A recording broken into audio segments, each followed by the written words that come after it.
So hello everyone, we are going to study a story Three Blind Men Describing an Elephant. तो अब हम story जो है ये हमारा इंग्लिश लैंग्वेज थ्रू लिटरेचर के सिलेबस में भी आती है, राइट। तो अब हम इसमें देखेंगे कि कैसे हम लैंग्वेज को बीच में लाते हैं, लिटरेचर से हम कैसे लैंग्वेज के अंडरस्टैंडिंग करते हैं। तो ये 10 पेजेस की स्टोरी है एंड हम हर पेज में कुछ ना कुछ सीखेंगे, ठीक है। With the help of the story three blind man describe an elephant. Okay, so let's move further. देखो एक एक पैरा करके हम टारगेट है और हमने सीखना है क्या है। So one of our visiting faculty was Kuruvilla, a journalist who was with foreign newspaper for a couple of years. He nursed a sort of contempt for India, especially the media activities here. Kuruvilla would occasionally come up with new projects as if to promote and provoke us. A report on altogether new issue, a scoop which had nothing obvious about it, an imaginary interview, two different editorials on the same theme, such were the projects he generally ramped on us. Whatever be our efforts in response, Kuruvilla would find something or the other in them to ridicule us with. Hence, some of us were intent of the story that would floor him beyond salvage. So, अभी हम देखो पूरी story हम चाहें तो पढ़ सकते हैं, बट हम क्या करेंगे, एक एक करके पैरा को अंडरस्टैंड करेंगे एंड देखेंगे कि इस पैरा में ऐसा क्या है, राइट। सो इस पैरा में क्या सीखने को मिलता है। सो द वर्ड कुरुविला, बस यही फोकस वाला है। एंड सो फर्स्ट पैसेज से हमने क्या लेसन लिया कि कुरुविला, हमें क्या पता चलता है, ये कौन है, कैरेक्टर है। लिटरेचर से हमें लैंग्वेज की बात करनी है ना, तो हमारी स्टोरी की ये कैरेक्टर है, राइट। हमने ये अंडरस्टैंड कर लिया यहाँ तक, ठीक है। ओके, नाउ सेकेंड पैरा में पढ़ लेते हैं। I was living in a old lodge that was rather cheaply priced among the inmates. I was the only one who was a student. All the others were either middle-aged government officials who were eagerly waiting for a transfer to their hometown or small-time shopkeepers. The lodge consisted of two buildings facing one another, separated only by a distance. The top floors of the buildings were connected to each other by a wide cement bridge. Access to the top floor was provided by old wooden staircase. One had to be very careful going up and down the staircase. The sound of the railings loosening was too audible and nerve-wracking. Right?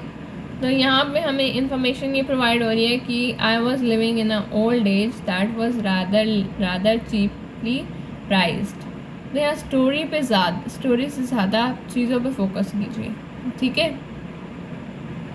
So in an old lodge, grammar तो आप देख ही नहीं है। सो literature से language पे जाना है अब हमें, ठीक है। एंड मिडल एज्ड जो है, all the others were either middle aged government officials who were eagerly waiting for the transfer to their home town और स्मॉल टाइम शॉपकीपर्स। सो इसमें देखते हैं कुछ खास लग रहा है आपको वैसे। ओके, सो सबसे पहले जैसे हम वो स्टोरी पढ़ रहे हैं तो अब हम आपको साथ में बता देते हैं, ये अंडरस्टैंड कर लीजिए कि जब भी कोई एक स्टोरी बनेगी उसका प्लॉट होगा, और प्लॉट का डायग्राम कैसे होगा कि बिगनिंग में आता है एक्सपोजिशन और कन्फ्लिक्ट, मिडल में आता है राइजिंग एक्शन क्लाइमैक्स, एंड में आता है फॉलिंग एक्शन और resolution. Now first of all, what is a plot? Plot is a map of the events in the story which forms the plot of the story. Now, what is exposition? So, in the beginning of the story in which the characters, so story begin हुई है तो characters, the setting, time and place and the background of the story are introduced. Now, what is conflict? Conflict is the struggle or the problem of the complication in the story. Rising action starts with conflict. Climax, conflicts get over in turning point of the story. Falling action, point of story where the problems are solved and story comes to end. And resolution, all the problems are resolved. है ना? तो अब हमें story के beginning में हमने 2 passage पढ़े, तो उससे देखो हमने क्या हम करेंगे, एक्सपोजिशन की बात करते हैं। एक्सपोजिशन में बताना है कैरेक्टर कौन है, सेटिंग क्या है, बैकग्राउंड क्या है। दूसरी चीज़ जो अंडरस्टैंड करनी है वो है point of view. So a story may be told from 3 different points of view. In the first person point of view, story is told by a protagonist or a character who interacts with protagonist or other character. So in this story, speaker uses pronouns like I, me, we. Second person में story is told by a speaker who addresses the reader and assumed to be you. And इसमें pronouns you, your, yours. And third person point of view में story is told by the narrator who sees all the action and is like he, she, they, there. तो देखो first person जैसे कि बात करें first person के बारे में, तो वो प्रोटैगनिस्ट है, वो है प्रोटैगनिस्ट। इसमें क्या है, प्रोटैगनिस्ट में a character who interacts with other characters, मतलब एक कैरेक्टर है वह इंटरेक्ट कर रहा है अदर कैरेक्टर्स से और स्टोरी भी वही बता रहा है, तो फर्स्ट पर्सन। और हिंट क्या है, आई वगैरह। तो आई थिंक हमने 2 पैसेज पढ़े, तो इससे पता चलता है कि जो नरेटर है स्टोरी को जो इंट्रोड्यूस करा रहा है that is protagonist, because the character who interacts with other characters. So यहाँ पे नरेटर जो कुरुविला है और वही इंट्रोड्यूस कराएंगे आपको 3 ब्लाइंड मैन से, क्योंकि उनके साथ रहते हैं। Now see the exposition characters. देखो Kuruvilla a journalist who is the narrator of the story, and यहाँ 3 blind man, place an old lodge and 3 blind man state.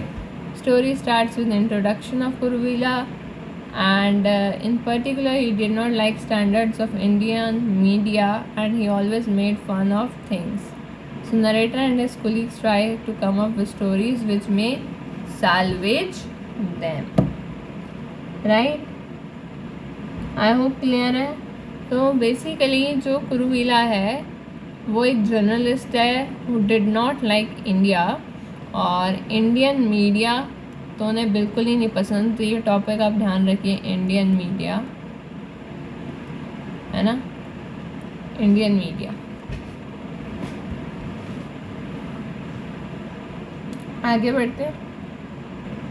Okay, story में आगे बढ़ते हैं। I knew that there were 3 blind man living in room across mine, but I had not met them और nor bothered about them. I did not return into 1 and 2 of them at some nook or corner of cities on rare occasion, but that was all. It would be more correct to say that I did not see anything special in them other than being blind. तो मतलब ये कि narrator ये कहना चाह रही हैं कि मैंने कभी ध्यान ही नहीं दिया, किस बारे में ध्यान नहीं दिया कि वो जो 3 ब्लाइंड मैन मेरे साथ रह रहे हैं वो ब्लाइंड होने के साथ साथ स्पेशल भी हैं। अब स्पेशल कैसे हैं, see but that Saturday I had a hard look at them, even I was lazing around in room and doing nothing in particular, they were going out and all the 3 came out and one of them locked the door. He bolted the door and inserted the key with precision, then walked in a row, crossed the cement bridge connecting the 2 buildings and reached the staircase. Gently tapping the wooden step as if confirming its strength, they climbed down, and rubbling of those of loose railings remained in the air for some time. So क्या कह रहे हैं कि उस Saturday narrator ने ध्यान से देखा कि तीनों जो हैं वो रूम के बाहर आए and one of them locked the door. So he bolted the door, he bolted the door, उनके बारे में बता रहे हैं, and inserted the key with precision, and then walked in a row, crossed the cement bridge connecting the two buildings, reached the staircase, gently tapping the wooden step as if confirming its strength. They climbed down. वो सीढ़ियों से नीचे उतर गए. Rumbling of the roof railings remained in the air for some time. Now I was baffled. 3 blind men living together on the second floor without any help, assistance means help from anyone. Who were they? How did it become a threesome? Their decent attire and the fact they were living in a lodge dispelled me the images of mendicants which were gently tend to associate with blind. Maybe the curiosity that aroused me made me scan my memory for those blind men I was acquainted in the past, and apart from a beggar or two, they were hardly anyone. ये नहीं है कि वो सिर्फ blind हैं और बेगर हैं, वो और भी उनके अंदर कुछ स्पेशलिटी है.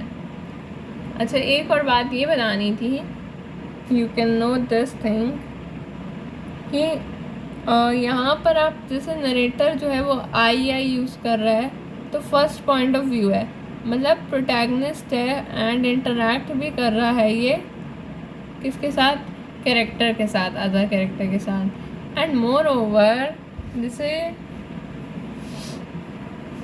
ये थर्ड पर्सन अगर नरेटर होता तो उसमें हम उसे ओमनीशिएंट भी कह सकते थे कि जिसको सब पता हो. तो इन केस ये थर्ड पर्सन तो नहीं लग रहा वैसे, है ना. सो प्रोटैगनिस्ट क्लियर है. Okay, now I walked to the end of the corridor to see where they were. They had already crossed the road and reached outside. After a few minutes, 2 of them got into bus. Third started walking in opposite direction. After confirming his position with his walking stick, I stood there gradually and vanished from my sight. The road was not crowded at the time of day. There were many people at the bus stop, and even those who were there seemed to ignore the scene happening, right? तो लोगों ने ध्यान ही नहीं दिया इस scene पे. Now, back in my room, I thought of Kuruvela and his boastful classroom sessions. Why not make these blind men the subject of a project? The life of 3 blind men, their livelihood, accommodation, food, and their conversations. But could I be making myself a target of Kuruvil's ridicule? तो वो अपने आप को खुद ही एक target बना रही थी, right? Okay, so and just as the blind saw the elephant came to my mind. In fact, it's more than a proverb, it's a sort of comment of their inadequacy. They can see the elephant only in parts, not its entirely. I felt it an apt subject. What's the idea of elephant do my neighboring blind men carry?